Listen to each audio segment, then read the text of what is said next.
আপনি কি জানেন, স্মোক বয়লারে কয়লা সরাসরি জ্বলে না, এটি বাতাসে ভাসমান অবস্থায় জ্বলে। ইন্টারভিউতে এই প্রশ্ন আসবেই। আজকের ভিডিওতে সম্পূর্ণ ওয়ার্কিং প্রিন্সিপল ডায়াগ্রাম সহ ব্যাখ্যা করব, শেষ পর্যন্ত দেখুন। Circulating fluid as bed combustion.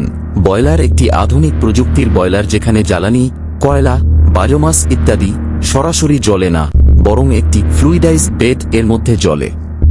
কার্যপ্রণালী ধাপে ধাপে। 1. বেড ম্যাটেরিয়াল প্রস্তুতি। বয়লারের নিচে বালি বা চুনা পাথরের মতো কণা, বেড ম্যাটেরিয়াল থাকে। 2. ফ্লুইডাইজেশন। নিচে থেকে উচ্চ চাপে বাতাস, প্রাইমারি এয়ার প্রবেশ করানো হয়, যা বেড ম্যাটেরিয়ালকে তরলের মতো ভাসমান অবস্থায় নিয়ে আসে। একেই ফ্লুইডাইজড বেড বলে। 3. জ্বালানি সংযোজন। এই ভাসমান বেডে কয়লা বা বায়োমাস যোগ করা হয়। জ্বালানি কণা বেডের মধ্যে সম্পূর্ণভাবে মিশে যায়। 4. দহন কম্বাসন।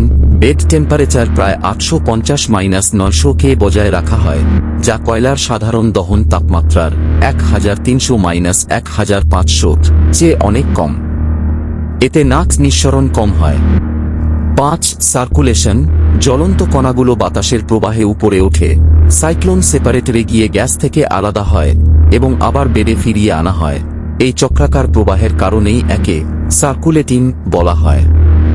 6. তাপ স্থানান্তর। উৎপন্ন তাপ ওয়াটার ওয়াল টিউব ও কনভেকশন সেকশনের মাধ্যমে পানিকে বাষ্পে স্টিম রূপান্তরিত করে, যা টারবাইন চালাতে ব্যবহৃত হয়। 7. সালফার নিয়ন্ত্রণ। বেডে চুনাপাথর ওয়ামস্টোন যোগ করে সালফার ডাইঅক্সাইড নিঃসরণ কমানো যায়, যা কাফের একটি বড় সুবিধা।